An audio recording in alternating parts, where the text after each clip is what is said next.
জাতীয় দৈনিক প্রথম আলোর ৩১ জুলাই ২০২৪ তারিখের প্রতিবেদন অনুযায়ী প্রাথমিক বিদ্যালয় খোলার তারিখ নির্ধারণ, তবে বন্ধ সিটি কর্পোরেশন এলাকার বিদ্যালয়। দেশের সরকারি প্রাথমিক বিদ্যালয়ে শ্রেণী কার্যক্রম শুরুর সিদ্ধান্ত নেওয়া হয়েছে। আগামী রোববার ৪ আগস্ট থেকে সরকারি প্রাথমিক বিদ্যালয়গুলোতে শুরু হবে শ্রেণী কার্যক্রম। তবে সারা দেশের সব প্রাথমিক বিদ্যালয়ে ওই দিন থেকে শ্রেণী কার্যক্রম শুরু হবে না।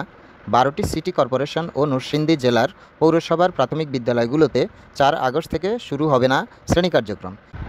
এসব এলাকার প্রাথমিক বিদ্যালয়ে আপাতত শ্রেণী কার্যক্রম বন্ধই থাকবে। আজ বুধবার প্রাথমিক ও গণশিক্ষা মন্ত্রণালয় এক বিজ্ঞপ্তিতে এই সিদ্ধান্তের কথা জানায়।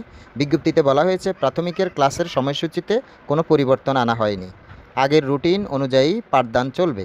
তবে সংশ্লিষ্ট জেলার কারফিউর সময় অনুযায়ী শ্রেণীকক্ষের সময় কমানো কিংবা বাড়ানো যাবে। বিষয়টি জেলা প্রাথমিক শিক্ষা কর্মকর্তা নির্ধারণ করবেন।